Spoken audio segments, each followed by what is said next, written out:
ધાંગ્રધાનો ગૌરવ પંથ ફરી બન્યો ભંગાર પંથ। ધાંગ્રધા ગુરુ આંબેડકર સર્કલથી ભાગવતધામ ગુરુકુળ સુધી બનેલ ગૌરવ પંથ બિસ્માર હાલતમાં નજરે ચડી રહ્યો છે।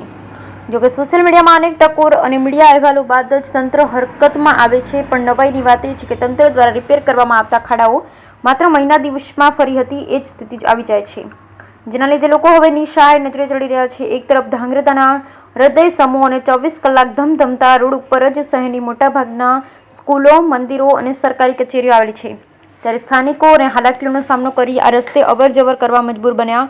માર્ગ અને મકાન વિભાગ એના લુલા બચાવમાં ગૌરવ પંથની અવધિ પૂર્ણ થઈ ગઈ છે અને નવા રોડની મંજૂરી બાબતે ઉચ્ચ સ્તરે રજૂઆત કરેલી છે તેમ જણાવે છે, પણ વારંવાર ખાડાઓ રિપેર કરવા છતાંય મહિના દિવસમાં ફરી મસ્ત મોટા ખાડાઓ સાત ચમત્કારથી થઈ જાય છે અને સ્પષ્ટ જવાબ આપવાનું ટાળે છે। Bureau report Hitesh Rajpara, Dhrangadhra. ગુલશન ગુલાબભાઈ બોબડા, સામાજિક કાર્યકર, ધાંગધ્રા।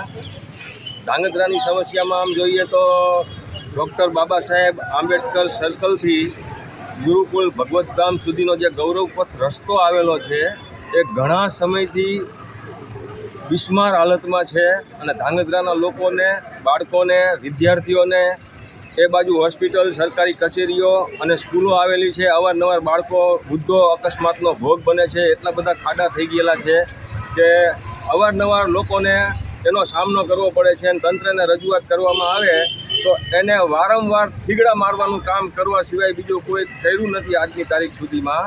અને એ થીગડા મારવાથી સરકારની આર્થિક રીતે નુકસાન સરકારને પણ જઈ રહ્યું છે અને આ રસ્તો કાયમી ધોરણે આનો ઉકેલ આવે એ માટે નવો રસ્તો બનાવવો જોઈએ। એની વારંવાર રજૂઆત કરવામાં આવતા એવું કહેવામાં આવી રહ્યું છે કે રસ્તા મંજૂર કરવા માટેની અમે બધી દરખાસ્ત મૂકી દીધી છે, તો આ રસ્તો ક્યારે બનશે લોકોમાં એવી માંગ ઉઠેલી છે, તો તાત્કાલિક ધોરણે આનો નિવારણ તાત્કાલિક ધોરણે લાવવામાં આવે એવી લોક માંગ છે ધાંગધ્રાના રહીશોની।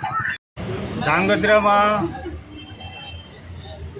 ડૉક્ટર બાબા સાહેબ આંબેડકર સર્કલથી ભગવતધામ ગુરુકુળના ગેટ સુધીનો રસ્તો, જેનું નામ ગૌરવપથ રોડ, પણ ગૌરવપથ નામના લીરે લીરા ઉડાડે એવો રસ્તો છે।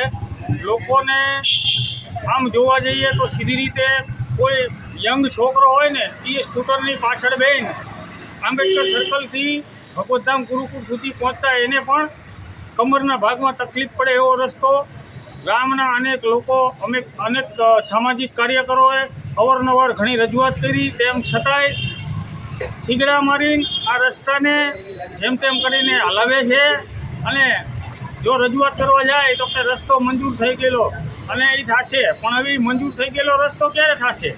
હજી લોકો વધુમાં વધુ ભોગ બને અને હજી કોઈ મોટું એવું અકસ્માત બને પછી આ રસ્તો બનાવશે કે શું? અમારી એવી રજૂઆત છે તંત્રને કે હવે ખોટા બહાના કાઢ્યા વિના તાત્કાલિક આ રસ્તો બનાવે।